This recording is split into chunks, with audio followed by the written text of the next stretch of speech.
The Sitka Fine Arts Camp has been around since, I believe it started in 1972. It's a arts camp for Alaska kids, and we serve all the way from elementary through actually even adult now. Our heart is with the kids of Alaska. We have kids that come from usually each summer almost 50 Alaska communities, and then we also have students that come from all over the country and even the world to the camp. I'm Roger Schmidt. I'm the director of the Sitka Fine Arts Camp, and we're in the Otis Theater on the former Sheldon Jackson campus, which is the Sitka Fine Arts Camp now. Our kind of flagship program is a multidisciplinary arts camp. So it's a camp where kids can do theater, dance, music, creative writing, and the visual arts.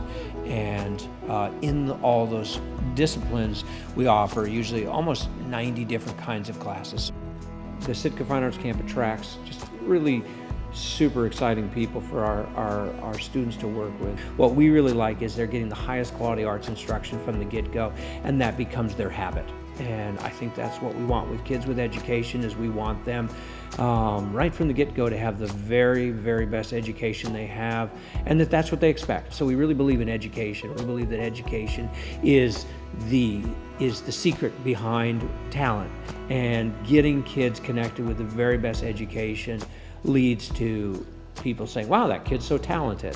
And so that's something that's really important to us. We also believe that at a young age, kids often start thinking based on maybe what they're good at. They think, well, maybe I'm good at this, so I'll do this, but maybe I'm not so good at this. So we like to mix that up and confuse kids at the camp. And that's what's great about the multidisciplinary arts camp, is kids will usually take a class in their interest area, but they're really set up to try some things that they've never tried before. And I've had kids come in, over the years. One of my students came in as a musician. He loved the trombone. He's a stand-up comedian in Los Angeles now. That's how he makes his career.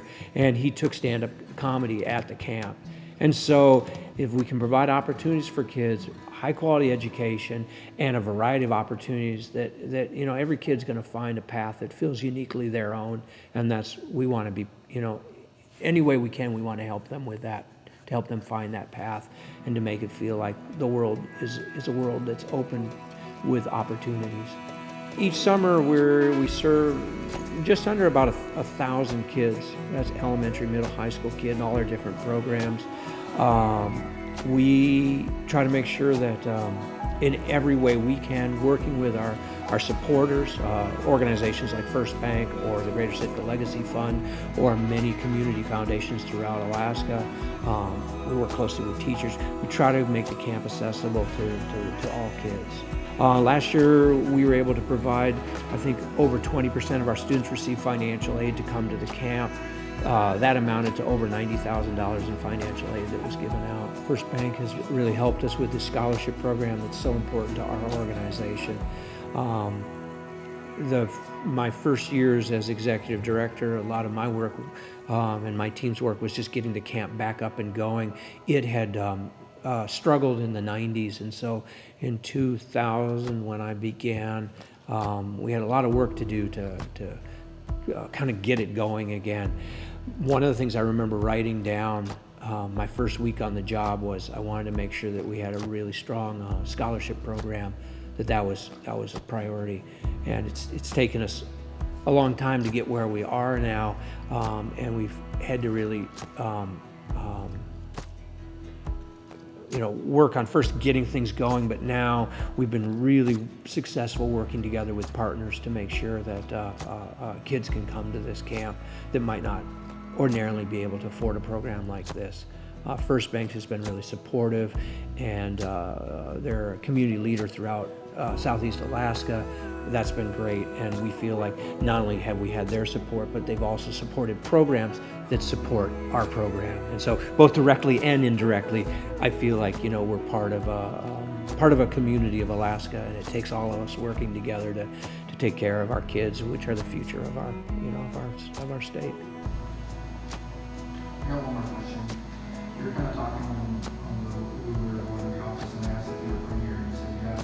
So why don't you talk a little bit about Sitka, the community, what it means to you, and what this program, being there as long as you have, means to you personally? Yeah, you bet.